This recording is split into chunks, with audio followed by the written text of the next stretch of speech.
Parents abandoned my 6-year-old son in front of a church because I refused to lend their golden child $50,000. They said it was a lesson for me for daring to abandon the family. 3 months later, the judge's decision left them horrified. A year ago, I took my parents to court. The reason was that they abandoned my 6-year-old son at a church just because I refused to help my younger brother with $50,000. After what happened, even though I didn't want to, I had to protect my child. Let's dive into the story to understand why I had to make such a harsh decision. Hello, my name is Bennett. I'm 32 years old and live in Atlanta with my wife and 2 kids. To this day, I still remember clearly those early days when Audrey and I had just gotten married. 4 years before that, we met at Georgia Tech where I studied engineering and she was in nursing school. After 4 years of dating, we married in the spring of 2018. When the wedding was over, we rented a 2-story house in the suburbs of Atlanta. It had a big backyard and was in a safe neighborhood for kids. In 2019, our son Logan was born.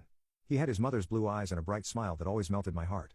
From day one, Logan became my life's joy and most significant meaning. The early years of raising Logan were pleasing. My parents, Robert and Margaret, often visited and adored their grandson.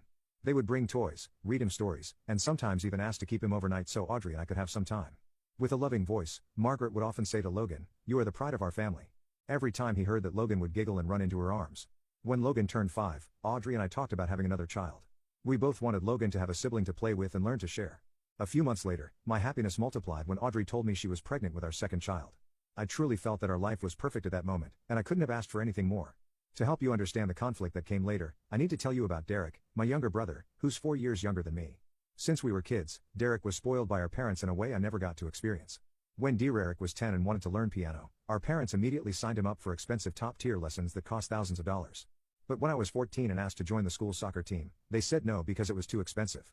At that time when I asked why, Robert just replied coldly, "Bennett, you're the older brother. You need to understand and make sacrifices for your sibling." After that moment, I learned my first lesson about giving things up for Derek. Derek was wise and good with words, but he lacked persistence in everything he did. He started studying business in college, but dropped out halfway to find his passion. After that, he jumped from one career to another, trying photography, graphic design, and online marketing. Whenever Derek failed at something, Margaret would say, "Derek just hasn't found the right job yet. He needs more time."